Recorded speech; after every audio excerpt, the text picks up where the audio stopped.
scale. Continuity became harder and harder the more the companies grew. Right. Okay, being an ombudsman of continuity, which every company always tries to have, is a difficult, challenging thing, because sometimes you don't want to restrict a writer's story, even if you know it contradicts continuity. The real question is, in what way does it contradict continuity? Does it contradict it in a way that someone complains that in panel 5 of page 6 of issue 110, published in 1979, this character did this thing? Or does it contradict it in a way that is symptomatically changing the character from who they have been? To me, it comes down to like a bigger picture. I mean, when you're driving a car, you don't look over the hood, you look down the road. You're holding the wheel, but you're looking down the road, you're not looking over your hood. Yeah, but you got to worry about the cars to your left and your right, too, don't you? That's true. You got to worry about the guy braking right in front of you. That's true. So it's both. You have to, my argument. You have to deal with both. But having said that, my greater point was, before you beat it up, good job. I've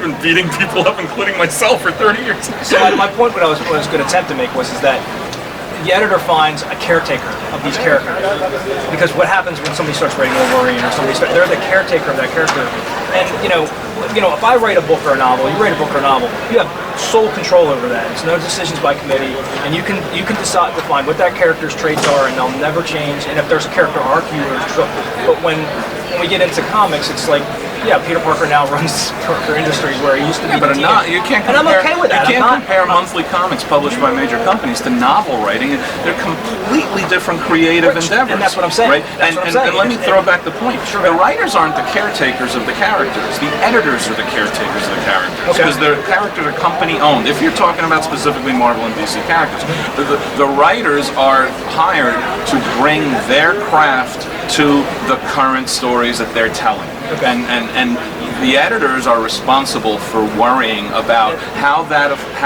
is in sync or in contradiction to what's happened over the last 50, 75 years at this point, which is one hell of a stretch of time, and how the choices being made today can affect these characters 10, 15, 20 years down the road. That's the editor's job. The writer should think about it, but they're not the caretakers. And that's what I'm getting at. You need to go higher and higher. So like I said, that's when you look further down the road, and the editor's further down the road. He's the one that has that longer term vision. The writer is following, looking over the hood of the car. But look, and I could be wrong. It's really easy, and it is really easy to think about it from the standpoint of a reader and worrying about the character that you love, that you've been reading for 25 or 30 years or whatever. It's really easy for you to worry about how this will affect Spider-Man 15 years down the road, okay? I gotta be honest with you, readers worry and care about that kind of stuff a lot more than editors do or should, and writers do or should.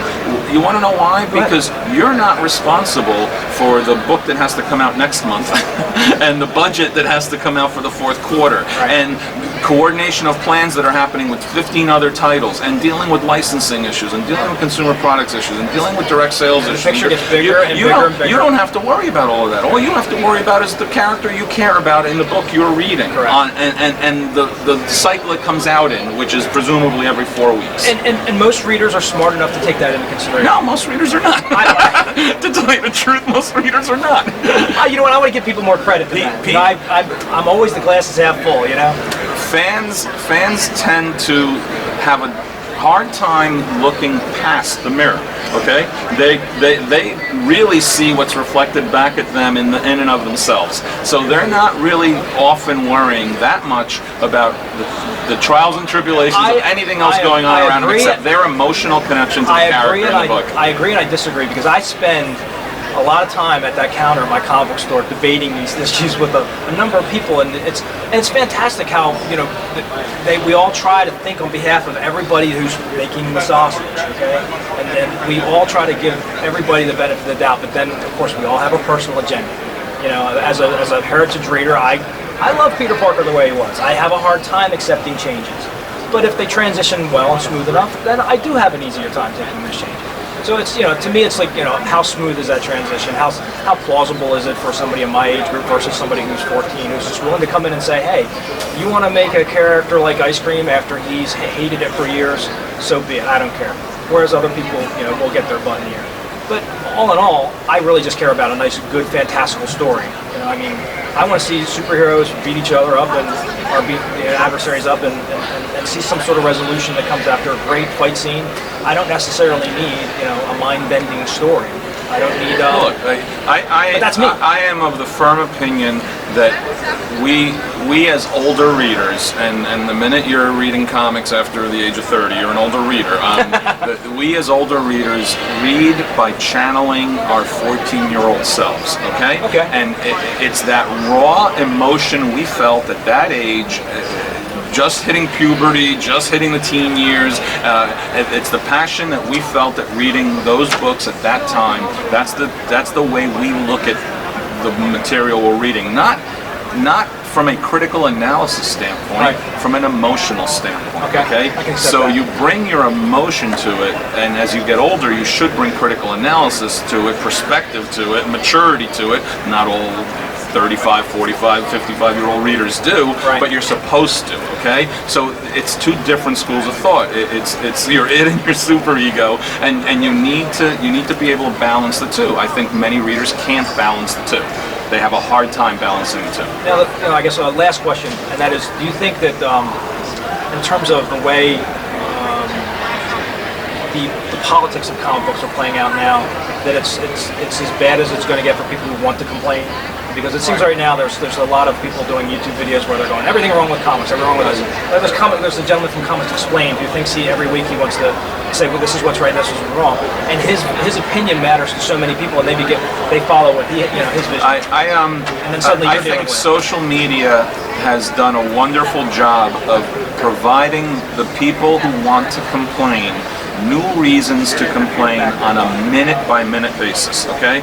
And that's not going to stop, because that's what we are becoming and will become as a society. And quite frankly, in my opinion, that is a planet of complainers and whiners and not doers. Well, maybe it was always there. They just they have the internet to go, they hey, didn't have the forum with which to broadcast their voices. Look, I can stretch myself far back enough that I wrote letters to comics and got a couple printed, and as an editor and a writer, I've read thousands of letters that were sent in back in the day before the internet, where we used to get handwritten letters, and you had to see that as being reflective of a percentage of your audience and determine what percentage you thought that was. So the highly critical, complaining, or angry letters were definitely a percentage of your readers. You had to accept that.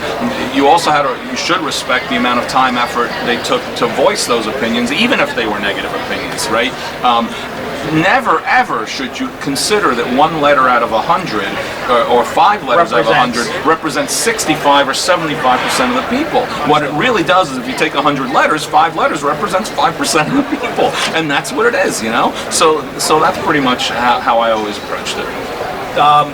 So I guess we'll leave this with this. What are you writing next? I'm not doing a lot of work for comics, and haven't been for a while. The work I do for Marvel and DC right now is mostly custom comic work. Okay. I've done a bunch of stuff for Marvel and DC, but it's been custom comic work. It's not stuff you're likely to see in your retail shop. Right now I'm working on a 64-page graphic novel for Marvel, but it's for a pharmaceutical company, and it's a whole group of brand new characters that are tied into the pharmaceutical company's drug initiative and endeavor. It has nothing to do with Marvel. I was going to say, necessarily. Because I interpret your writing as having this certain brand of sense of humor that Fabian can write into things. I'm thinking, how does that work with if I were able to talk a little bit more about it, you'd really be curious, considering the issues involved. We'll leave that for another time. Yes, and that's the comic work I do. I do mostly intellectual property management with a company in New York, and we do Hollywood studios and video game companies, and I've been doing that for 15 years, and that's the majority of what I do. Well, look, to my viewers, I hope you guys understand. I mean, I'm more of a cerebral person. I know that the name DangerMan gets thrown about in terms of playing paintball and other such things, but it should be DangerMan, because your brain. Yeah. I've had many other names like Danger-esque, Danger Woman, because I've done some pretty sissy. Danger Woman. I've done some pretty sissy things in the past, so I'm not all. I'm not on top of everything. But my point is, you know, hopefully that, you know, if you're reading comics and you're truly into the noir, and when I say that, I mean, like, you are passionate about the characters. You understand that people like Fabian, they don't just take this lightly, and we shouldn't be a bunch of social justice warriors and trolls. let's play nice. We're all on the same team. We all love comics. So thanks, baby. Thank you. It's too much for any man.